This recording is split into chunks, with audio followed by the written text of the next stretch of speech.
Hello दोस्तों, मेरे channel में आपका स्वागत है। आज हम आपको हिंदी सिनेमा के उन 4 बेमिसाल एक्टरों की जानकारी देने जा रहे हैं जिनकी खौफनाक हत्या हो गई थी। इनके हत्याकांड ने पूरे सिनेमा जगत को हैरान कर दिया था। सबसे पहले बात करते हैं मशहूर फिल्म हीर रांझा की खूबसूरत अदाकार प्रिया राजवंश की। शिमला में पैदा हुई प्रिया अपनी कई फिल्मों से 60-70 के दशक में छा गई थी। उनकी फिल्मों हकीकत, हीर रांझा, हिंदुस्तान की कसम, हंसते, जख्म से लेकर कुदरत जैसी यादगार फिल्में हैं, मगर उनकी मौत बहुत खौफनाक हुई। प्रिया को मशहूर डायरेक्टर चेतन आनंद से प्यार हो गया था। चेतन शादीशुदा थे और 2 बेटों के पिता भी थे, मगर अपनी पत्नी को छोड़कर वो प्रिया के साथ रहने लगे। कई साल दोनों साथ रहे। विवाद चेतन आनंद की मौत के बाद शुरू हुआ। 1997 में चेतन की मौत हो गई। जब उनकी वसीयत देखी गई तो पता लगा कि उन्होंने अपनी प्रॉपर्टी 3 लोगों में बांट दी थी। 2 तो उनके बेटे केतन और विवेक के, मगर तीसरा हिस्सा प्रिया को दे दिया था। बस यही हिस्सा प्रिया के लिए मौत बनकर आ गई। 27 मार्च साल 2000 के दिन प्रिया बंगले पर सो रही थी। रात में उनकी नौकरानी माला और नौकर अशोक आए और प्रिया का गला घोंट डाला। बाद में जब पुलिस ने पूछताछ की तो नौकरों ने पैसे के लिए हत्या का जुर्म कबूला। साथ ही चेतन आनंद के दोनों बेटों का नाम भी लिया। साल 2002 में माला और अशोक को हत्या के जुर्म में सजा हुई। वही विवेक और केतन को साजिश रचने के लिए जेल भेजा गया, मगर दोनों हाईकोर्ट से बेल पर छूट गए। अभिनेत्री की हत्या का केस अब तक चल रहा है। दूसरे अदाकार हिंदी सिनेमा के मशहूर अभिनेता धर्मेंद्र के भाई वीरेंद्र सिंह थे।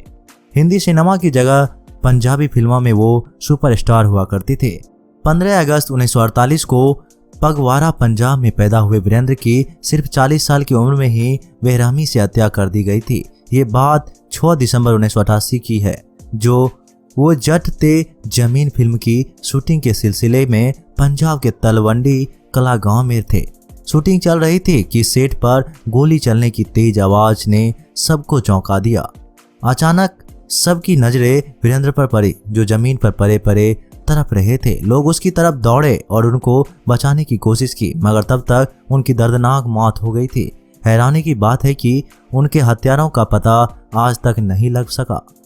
कुछ लोग आतंकवादियों का नाम लेते हैं तो कुछ उनसे जलने वालों पर आरोप लगाते हैं। तीसरी हत्या 60 और 70 के दौर की मशहूर अदाकार रही उर्मिला भट्ट की हुई।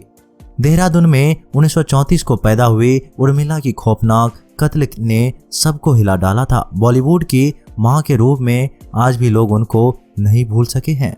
1967 में आई हमराज फिल्म से उन्होंने हिंदी सिनेमा में एक कदम रखा था। उर्मिला जी को बड़े बड़े स्टार्स की मां के रोल मिला करते थे। उन्होंने अमिताभ बच्चन, धर्मेंद्र, जितेंद्र, शशि कपूर, ऋषि कपूर, शत्रुघ्न सिन्हा, प्रेम चोपड़ा, रंजीत डैनी और हेमा मालिनी की मां का किरदार निभाया था। उसकी हत्या 22 फरवरी 1997 को हुई थी। वो अपने पति के साथ जूहू के बंगले में रहती थी। उस दिन पति किसी काम से बड़ौदा गए हुए थे और वो घर पर अकेली थी। अचानक दिन दहाड़े उनके घर कुछ लुटेरे घुस आए। उर्मिला को रस्सियों से बांध दिया।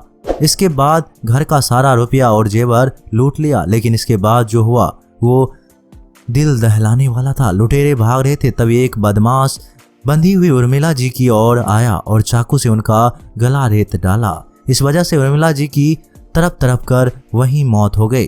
चौथी हत्या अभिनेत्री सईदा खान की हुई थी, जो 60 के दशक में बड़ा नाम हुआ करती थी।